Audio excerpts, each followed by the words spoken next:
Shalom, selamat pagi, apa kabarnya? Bertemu lagi di Sekolah Minggu Gereja Baptis Efrata.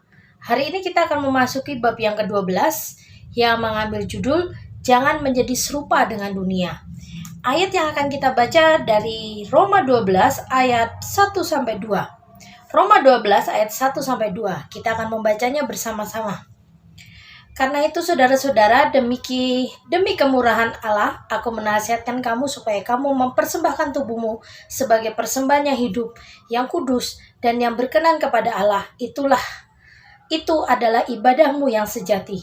Janganlah kamu menjadi serupa dengan dunia ini, tetapi berubahlah oleh pembaruan budimu, sehingga kamu dapat membedakan manakah kehendak Allah, apa yang baik, apa yang berkenan kepada Allah, dan yang sempurna. Mari kita berdoa.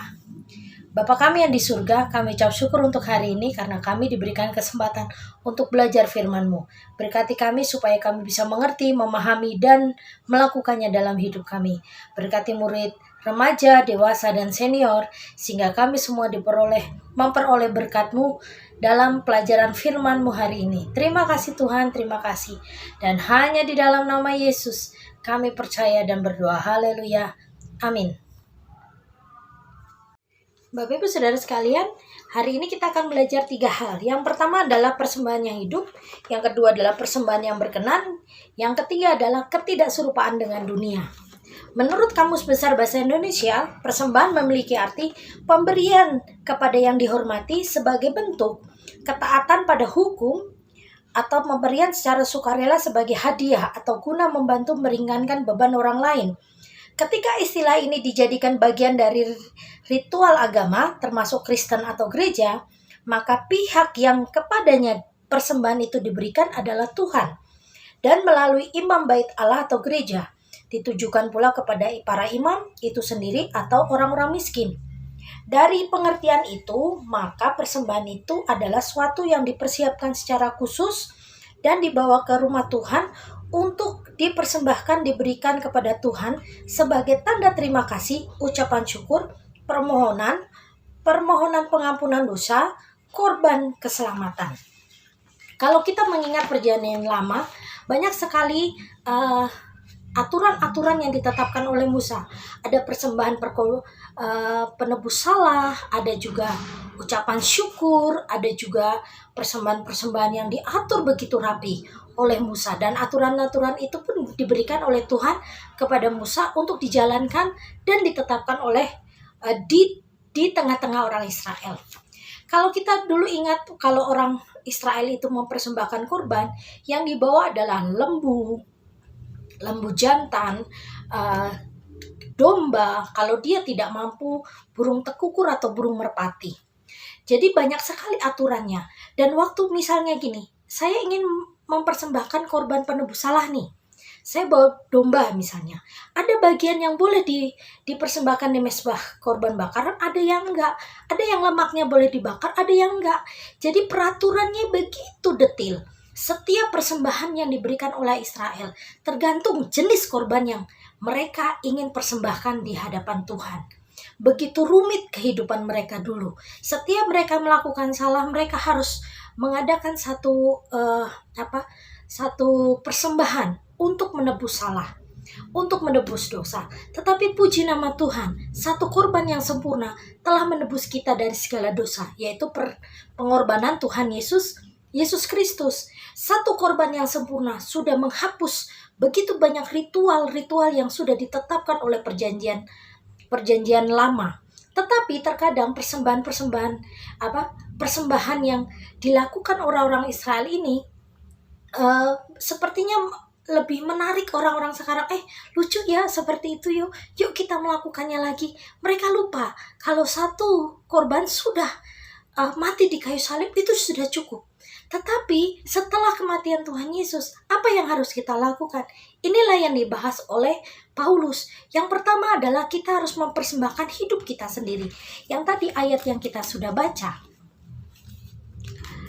Ayat yang pertama, karena itu saudara-saudara, demi kemurahan Allah, aku menasihatkan kamu supaya kamu mempersembahkan tubuhmu sebagai persembahan yang hidup, yang kudus, yang berkenan kepada Allah, dan Allah itu adalah ibadahmu yang sejati. Jadi persembahan yang hidup, bukan lagi membawa domba, bukan lagi membawa sapi, bukan membawa burung tekukur atau burung merpati lagi, tetapi membawa persembahan yang hidup adalah tubuh, jiwa, roh kita ini di hadapan Tuhan. Jadi ada satu pendeta yang kemarin saya lihat, banyak sekali orang-orang Kristen datang ke gereja. Itu bukan datang karena rindu firman Tuhan, tetapi rindu untuk melihat kemegahan musiknya, gerejanya, fasilitas-fasilitas yang diberikan oleh gereja itu sendiri. Tetapi untuk mendengar firman Tuhan, kadang-kadang tidak mau. Pujian penyembahan bisa 1 jam. Tetapi firman Tuhanku udahlah cukup 30 menit sudah terlalu lama. Begitu kan? Kita belajar dari Nuh. Bagaimana dia hidup bergaul dengan Tuhan. Apa kata Tuhan dia lakukan? Pelajaran kita yang kemarin. Begitu juga menyambung hari ini. Persembahan yang hidup. Yang dia maksud di sini adalah mempersembahkan seluruh diri kita kepada Tuhan. Sebagai senjata-senjata kebenaran. Tubuh orang percaya yang fana ini harus dipersembahkan. Bukan lagi kambing domba, tetapi tubuh kita ini.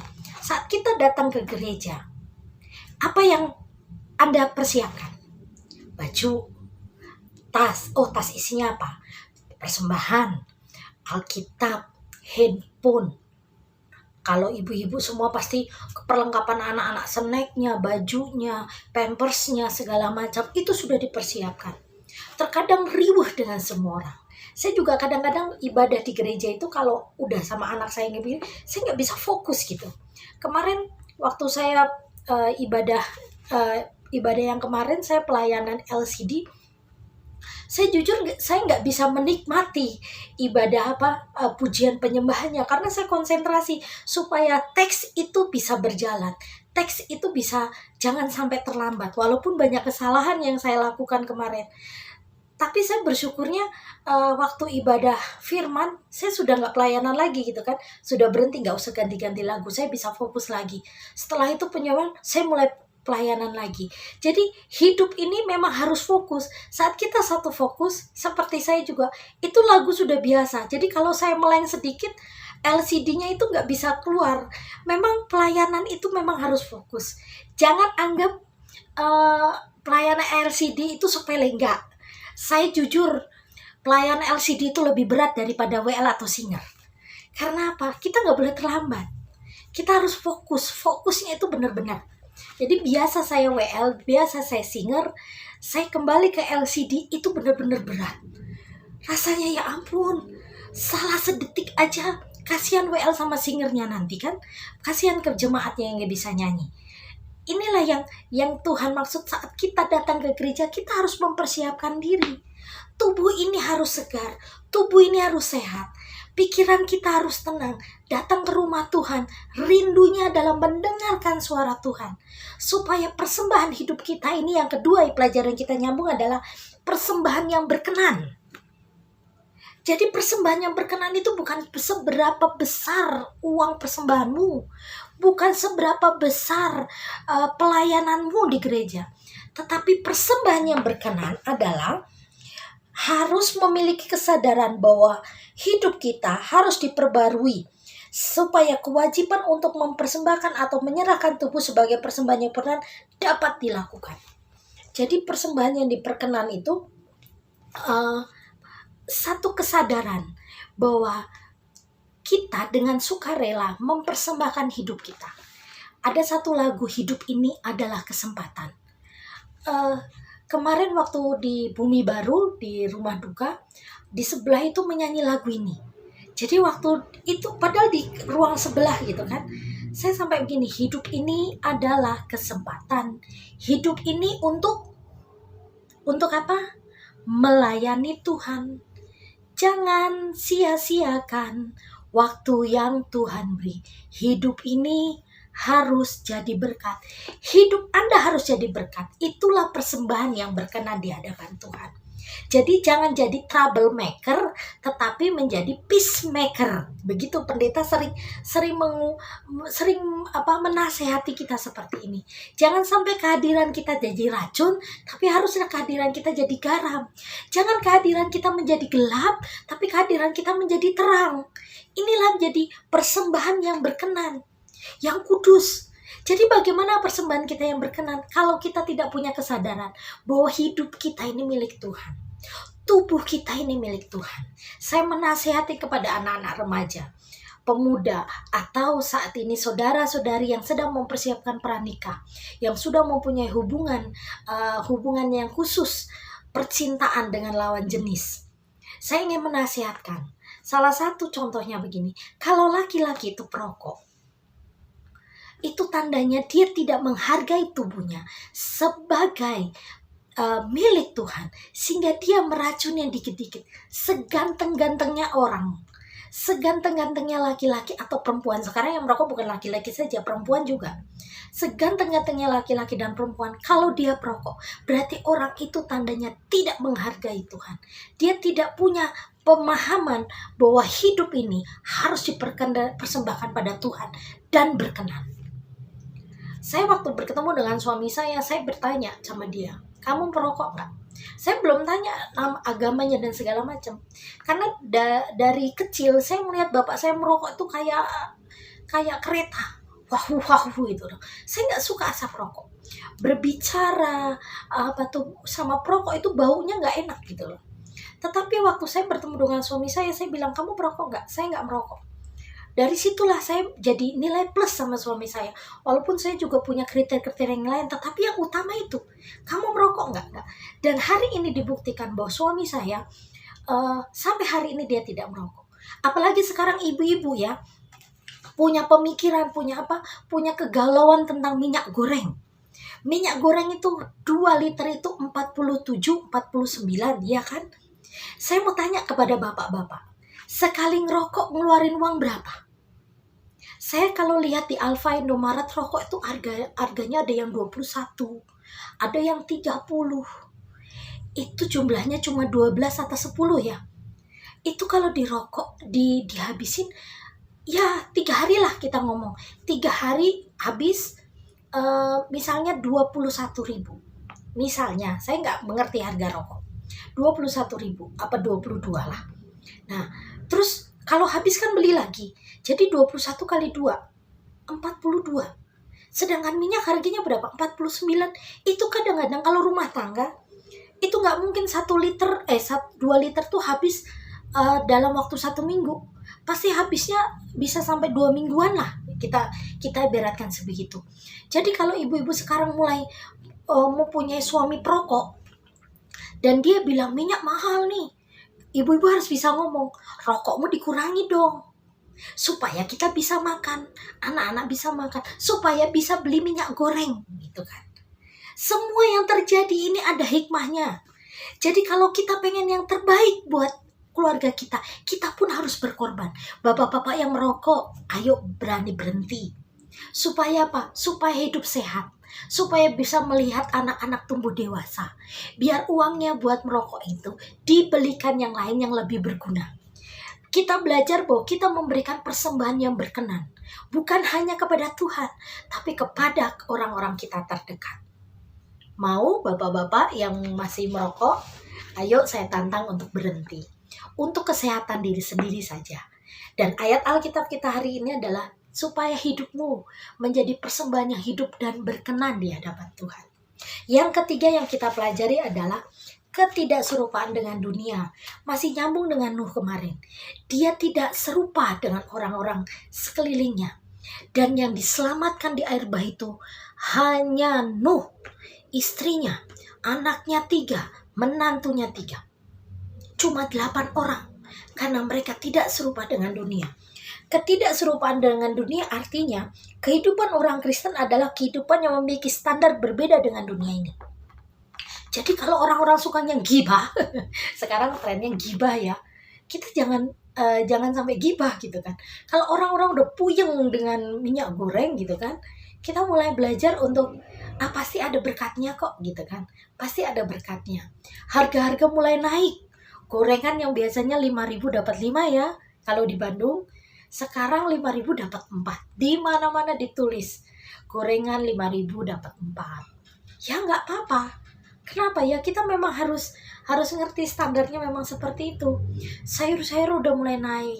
Itu sudah mulai naik semua harga. Apalagi jualannya saya gitu loh, parcel, buket gitu kan. Udah snack udah mulai naik. Bagaimana ini? Apalagi yang punya bisnis kuliner pasti udah ngerasain bahwa bahan-bahan itu mulai naik. Tetapi kalau kehidupan kita, hati kita, bahagianya kita diletakkan kepada harga-harga sembako, berarti kita orang yang selalu galau. Naik turun harga, ya naik turun juga imannya. Enggak, jangan begitu. Hidup kita harus berbeda. Kalau Tuhan izinkan harga itu berubah, kita imani bahwa kita anak-anak yang diberkati. Dan kita pasti bisa memenuhi kebutuhan kita.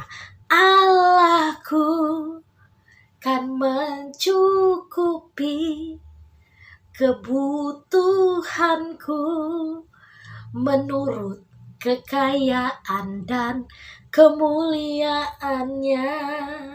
Jadi iman, jadi berkat nih.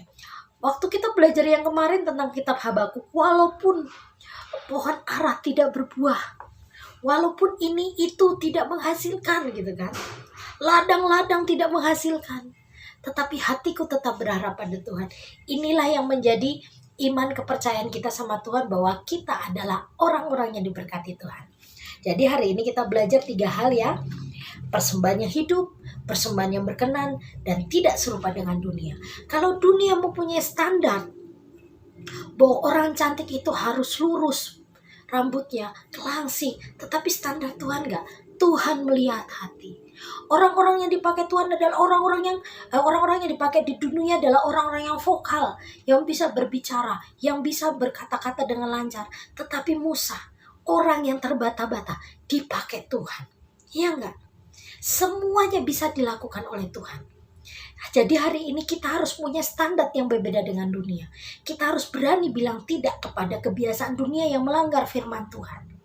Jadi hendaklah kita tidak serupa dengan dunia, tetapi kita berbeda dari dunia dan membawa terang itu sendiri. Kalau dunia mengatakan ayolah khawatir, ayolah kita mulai marah, ayolah kita gak mau sekolah minggu, ayolah gak usah ke gereja yuk, kita senam gitu kan. Hari Minggu rata-rata senam gitu kan, di pinggir jalan bajunya warna-warni atau bajunya seragam, yuk senam. Tetapi kita percaya bahwa hari Minggu adalah harinya Tuhan, harinya kita berintim dengan Tuhan. Kita mulai semangat di hadapan Tuhan dan Tuhan pasti memberkati kita. Jadi 3 hal ini menjadi pegangan kita sebagai apa? Sebagai persembahan yang hidup, yang berkenan. Dan intinya kita tidak boleh serupa dengan dunia ini. Kita tutup Alkitab kita sama-sama berdoa. Tuhan Yesus, kami ucap syukur untuk hari ini. Kami diingatkan untuk memberikan tubuh kami sebagai persembahan yang hidup dan yang berkenan di hadapan-Mu, supaya kami tidak serupa dengan dunia ini. Pegang tubuh jiwa roh kami Tuhan, ubah karakter kami yang tidak berkenan di hadapan-Mu. Kuatkan kami, supaya kami terus hidup di hadapan Tuhan dengan benar. Tuhan yang menjadi kekuatan kami, Tuhan yang menjadi perlindungan kami. Bila di antara kami ada yang sakit, Tuhan sembuhkan, yang susah Tuhan hiburkan, yang kekurangan Tuhan cukupkan, dan Tuhan sendiri menjadi gembala kami, menuntun kami, sehingga hidup kami berkenan di hadapan-Mu. Bila saat ini anak-anak-Mu sedang bergumul untuk 1-2 permohonan doa, Tuhan tolong dengarkan. Dan kami percaya jawaban Tuhan tepat pada waktunya. Terima kasih Tuhan Yesus, terima kasih. Dan hanya di dalam nama Yesus kami percaya berdoa. Haleluya. Amin. Selamat pagi, Tuhan Yesus memberkati.